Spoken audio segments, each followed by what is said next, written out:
Welcome back to the channel. Today, thought I'd do a pretty cool video for you about one of my favorite brands, the brand of guitar that I actually own the most of, which is Legator. Very cool. Talk a little bit about these guitars, and if you're curious about getting a B Stock model, which they sell off, I think like once a year or something like that, what you can expect, because I own actually 3 B Stock Legators now, and only one of the legit like full price retail Legators. But I'll start with this one, which is, I don't know what the light's doing. Black Buckeye top, which is actually very, very cool. They do not make these anymore, unfortunately, because I would buy a 7-string in this in a heartbeat. But this is a Ninja 6 Professional, not fan fret. Very, very cool guitar. But like I said, this is the first one I got, and it is B Stock. I think retail for the B Stock at the time was like $350, up to about $400 or so with shipping. Very inexpensive. And what makes it B Stock? On this guitar, I have no idea, which is kind of the goal of a B Stock. That means you got a good B Stock. It's a little bit dusty and dirty right now just because I've been playing some other guitars more often than this one recently, but it is one of my favorites in my entire collection because look at that top. Glorious, glorious top. But I've been over this thing with a very, very fine-tooth comb. I can't find a single thing wrong with it. It's the frets are great. It came just, perfect fretwork all the way down the side. I don't feel a single one of these frets poking out, no dead spots or anything. Typically with a B Stock, because it's supposed to be just cosmetic, you would think like some sort of blemishes.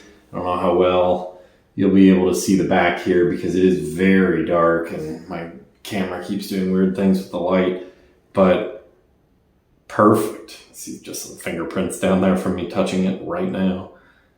Absolutely perfect there. Nothing around like the string ferrules that you could expect or the bolts for the neck. Neck itself is actually probably my favorite 6-string neck out of this or my Ormsby. Really like both of them. Fingerboard'S Awesome. The nut is perfectly cut. I've never had to do any work to it whatsoever. Headstock is great, even these pointy parts. But anyways, it's a sick guitar. I don't know what makes it B Stock at all. They don't make these anymore. I think this is a 2018, 18 or 19. I don't know if the serial number, no. I don't think the serial number will tell us.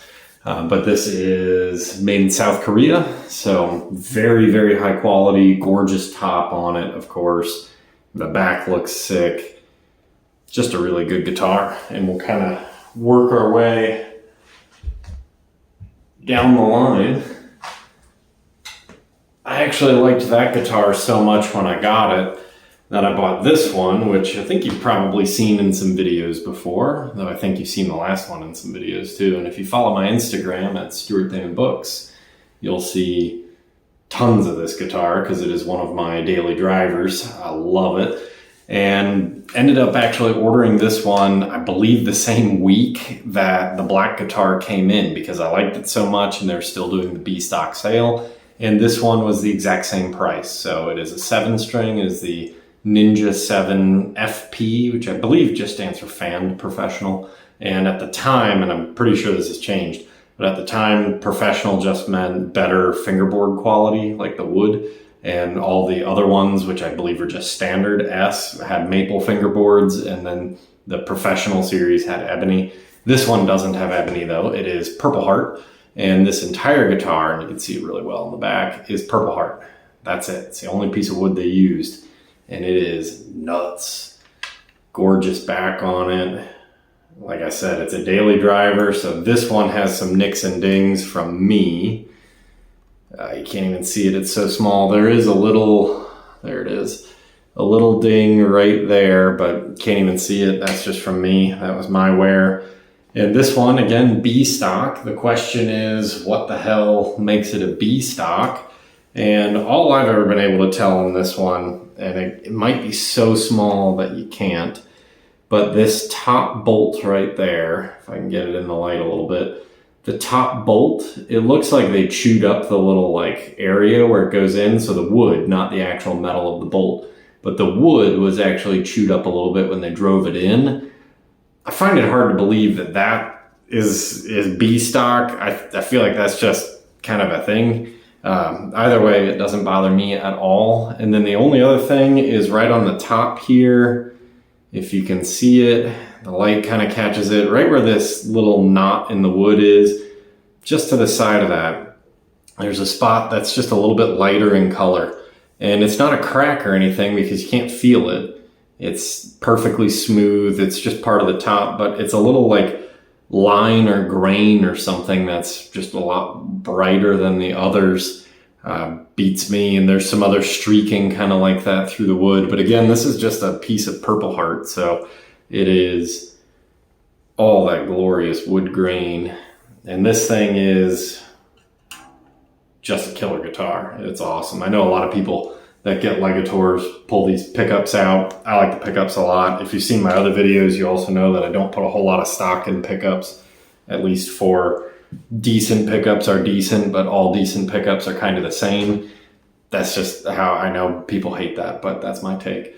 But this guitar, no issues with it at all. The only issue I've ever had was the last time I went for a string change, the nut came off. But that's such an easy fix. You just drop some glue or whatever and put it right back on, and it's perfect. Fretwork is totally fine. Can't feel a thing. I have played this on stage now, so my band opened for Ginger on August 16th, and this was the guitar for 3 of the songs. It's a perfect gigging guitar. It's killer. So again, B stock, nothing wrong with it. I bought it at the same time, and nothing on the serial number tells us what year that might have been. This is a USA made, which is pretty cool. So it's one of their US guitars. And this one, I actually contacted Legator about this guitar after I'd had it for a couple of years because I liked it so much. I wanted a 6-string in Purple Heart, and I wanted it from them. And I was curious if they were ever going to make it again. And they said no. And Legator actually told me, they said they got in their shipment of Purple Heart for fingerboards, and something was wrong with the shipment. I don't know. They didn't go into much detail, but something was wrong with the shipment or something like that, or it just wasn't quite right. And they ended up making about 200 guitars entirely in Purple Heart, and then sold those. And that was it. So one of 200. They didn't tell me how many 7-strings they made out of it, but the guy said not many. Most were 6s. That's pretty cool. And I've never seen another one. Never in my life. I've never seen another electric guitar that's all Purple Heart, and I've never seen a Legator Ninja 7 in Purple Heart for sale or anything, so I'd probably buy it because I really love this guitar. It's badass. But yeah, the B stock, the only issue I've ever noticed is just in that little bolt back there, which who gives a shit? I don't care at all. It's barely anything to begin with. And even if it was worse, it wouldn't bother me because it doesn't structurally affect the neck or the pocket or anything like that. And of course, it'll never affect the tone or the playing or, you know, anything about the good parts of the guitar that we want.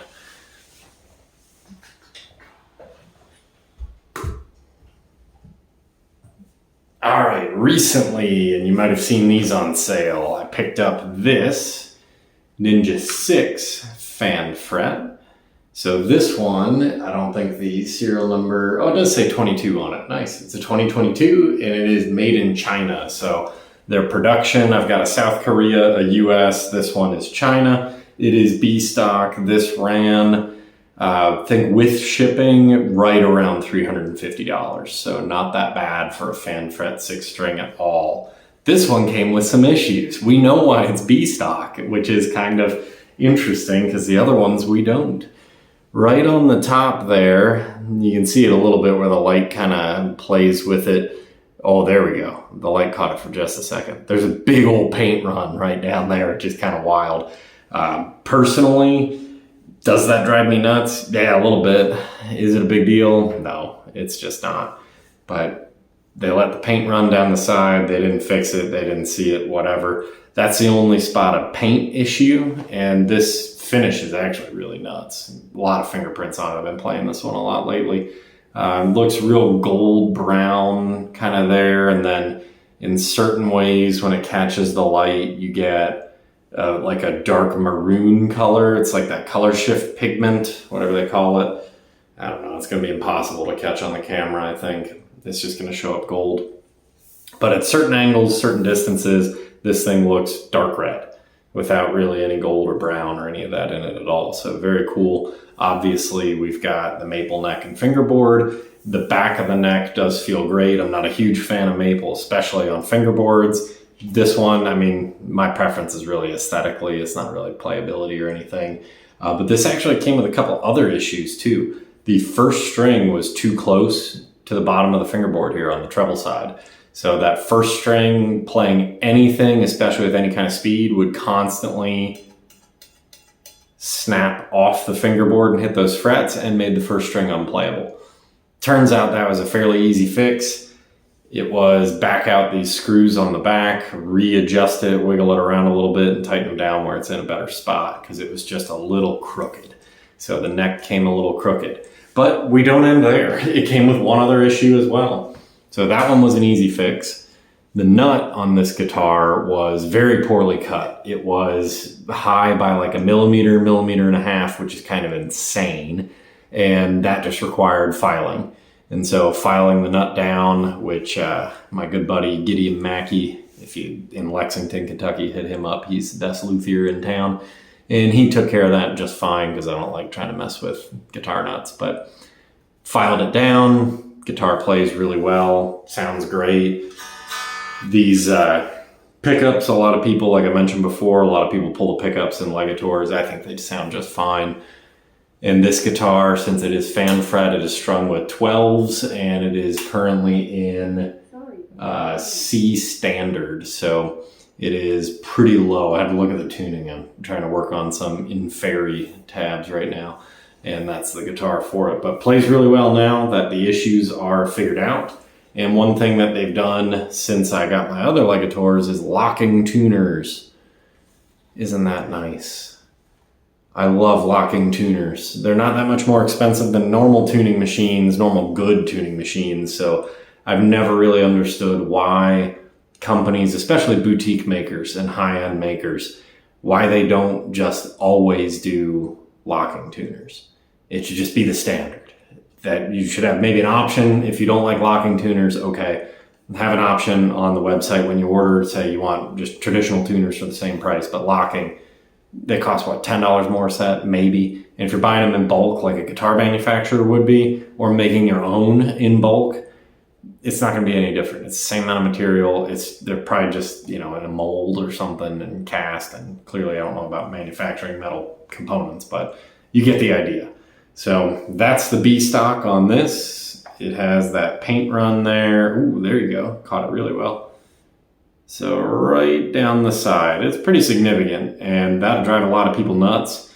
But these retail like in the $600 to $800 range, usually used. You can find them in like the $500 to $600 range, sometimes a little bit cheaper. And this with shipping was like $350. That's not bad. I paid like $50 to get the nut recut. Who gives a shit? That's not that big a deal. $400 guitar, fan fret 6-string in a sick color with decent pickups. I'll take it. And we'll get to the last one.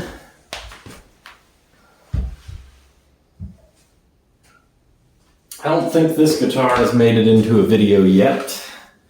And this is a Ghost 8. So flamingo pink, as you can see. And as I mentioned before, this is not a B stock. So my other 3 are all B stocks purchased on the cheap. This one was actually a used Guitar Center find, believe it or not, and made in Korea. So obviously it doesn't have to say South Korea for us to figure that out. I don't think they're exporting a lot of headless pink 8 strings from our friends in North Korea. But this is a phenomenal instrument. One of my favorite guitars, not only because the color is insane, but the width. Look at that cut. that like belly cut on the top for us big boys. Oh my God, it's so comfy. And it's incredibly lightweight just because it's headless and it's swamp ash and everything, but found this sick pink strap at RS Guitar Works, so shout out to them as well, out in Winchester, Kentucky, I believe. But this thing is nutty. It's so low. It's the fan is not bad. It's a lot of fan, but over 8 strings, it doesn't get you as bad. Sometimes the 7-string fan fret feels like it's too much and I miss a string or a fret or something because of the fan. This one's not that bad. Ultra, ultra, ultra flat fingerboard, which is what you want on these 8 strings and 9 strings and whatever else. So it's basically just like a flat piece of wood. Like that a lot. Super fun to play. And look at that color. Ridiculous. It's so pink. So pink. Also forgot to mention, as I just saw it when I turned the guitar around, on the back, it comes routed already for active pickups. That's awesome. So, has your battery cavity in there. The pickups it comes with, these are the Legator Hive pickups, which look very cool. You can see in the light there some of that like kind of honeycomb hive pattern. That's probably my only complaint about this guitar. I'm not a huge fan of the pickups, and I know I said earlier that pickups are pickups and like high-end pickups all sound like high-end pickups. These might not make it into the world of high-end. Maybe it's some of my settings on my pedals and stuff like that, or maybe it's just the nature of playing an 8-string instrument tuned down so low. But I find that this bridge pickup, just on these lower strings, on really the 7 and 8, just sounds muddy and there's no real articulation and it all kind of blends together and just sounds kind of gross. And I no complaints at all on the top end. That's totally fine. But I actually do have plans eventually to swap this pickup for, I believe what I've decided on is a bare knuckle Ragnarok, but don't hold me to that. If it ends up being like a white Fishman or something, then that's okay. I don't know yet. If I do go Fishman's or something, I'll probably do the full set so I can have white and white. If I do the bare knuckle Ragnarok, I'll probably just get black to match. And how often do you use the neck pickup on an 8-string? Not often, so I don't care about changing that one. It's not that big a deal to me. But I have contemplated actually dropping significant money. I mean, bare knuckle is expensive to upgrade that bridge pickup. And for a guy who doesn't really put a lot of weight into pickups, that kind of tells you something. So there you have it, my little review rundown of Legators. You can see that glorious pink. I just love it. It's so cool. This will make it on the stage at some point. I'm going to be playing, I don't know when, but we're going to have an 8-string song, or many, hopefully, and this bad boy is going to be up there. So see me somewhere around town ripping the 8-string headless, bright pink. You saw it here first. I will mention as well that changing the strings on this is a nightmare. And that's no qualms or anything for Legator. It's headless guitars. I helped a buddy change the strings on his headless 6-string Strandberg, and it was a nightmare. It took like 2 solid hours trying to get everything just right and the bridge position just right, and then we gave up. We never actually got it. I don't even think that guitar is strung right now because it was just such a nightmare. And that is one of the major issues with headless instruments, is they're just a pain. And there's a cool video of this guitar specifically by Journeyman Guitar Repairs, which I think his YouTube channel is Coffee and Guitars, something like that.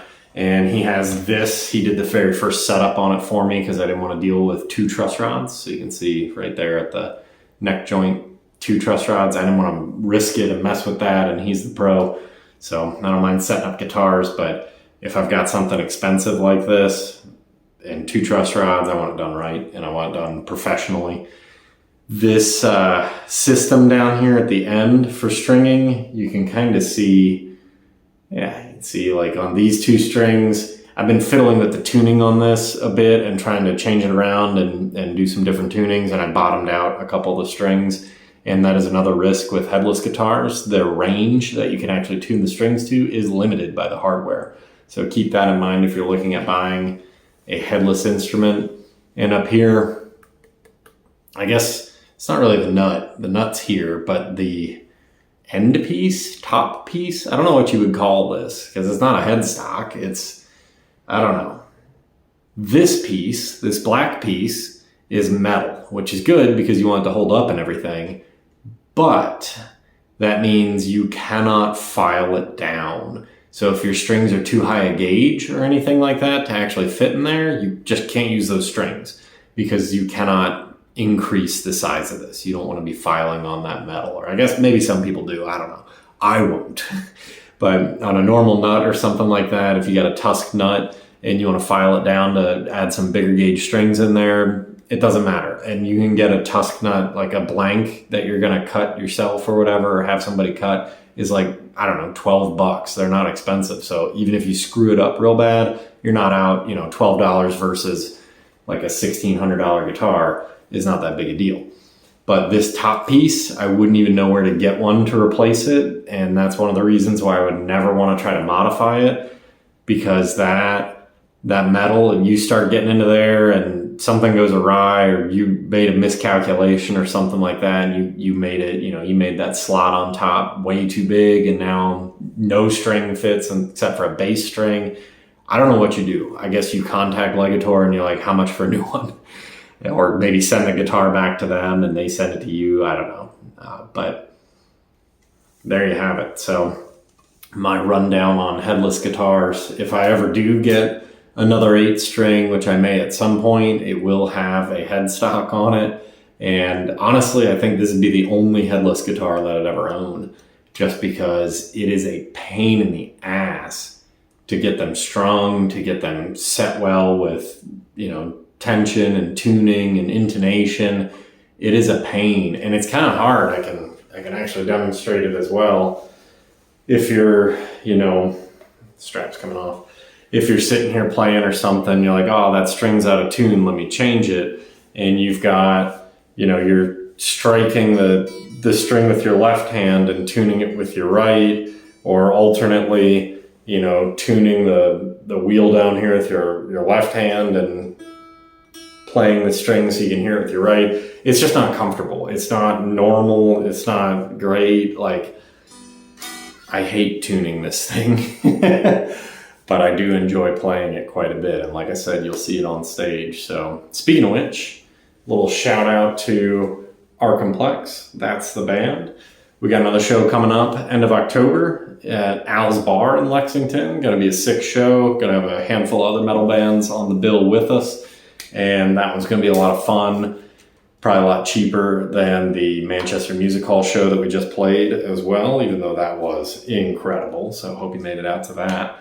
But definitely stop by, check us out. So Complex is the name of the band. And we've got, here you go, you can see it right there. We have these cool little guitar picks. It's not going to focus. But come out and see us. Check us out on Instagram, Facebook, whatever, Spotify. We've got one song on Spotify right now, but a bunch more that are like in the canon, getting polished up, getting ready to go, getting ready to get sent out, which is going to be killer. So, yeah. But let me know if you own a Legator. I know there's a lot of quality control issues out there that are typically from the early days. So they've been around, I think, for 11 years or something. I'm not sponsored by them, but hey, if anybody from Legator's watching this, hit me up. I own 4 of your guitars. You should sponsor me. But anyways, a lot of people that have had quality controls issues with them, other issues, whatever, people that I still actually know people that like they don't trust it. And I'll send them, like, when Legator has a sale, and be like, dude, you should check out the 7-string or something. Like, oh, I could never, like, what if it's not any good? It's like, dude, then you send it back or pay to get it fixed. Like, I don't know. Obviously, you don't want to buy a guitar and then pay to get it fixed, but especially if it's B stock, I feel like that's all right. I don't mind. I paid, like I said, like $50 to get the nut recut on that B stock 6-string. That's fine. For a decent fan fret 6-string that I can tune way down to C standard to learn Behold the Bearer of Light by Inferi, that's fine. It's a cool song too. Check out that band. They're pretty tight. But yeah, let me know if you have had any good or bad experiences with Legator, or how you pronounce their company name. I've never really heard a definitive answer on that either. I've always said Legator because every other pronunciation I've heard sounds like ass. And that's just my opinion. So I'll stick to that one until I'm corrected by someone at the company, maybe when they give me a sponsorship deal. We got some cool videos coming up for you too soon. Gonna have a rundown on some 7-string guitars. That one's gonna be a lot of fun to make. Looking forward to that, planning that out today. Cool video on a Jackson that I'm building, and very, very cool video on a PRS S2 that I just got in about 2 weeks ago. So gonna do a little cleanup and demo video and review video of that. So far that guitar is pretty cool, so stay tuned.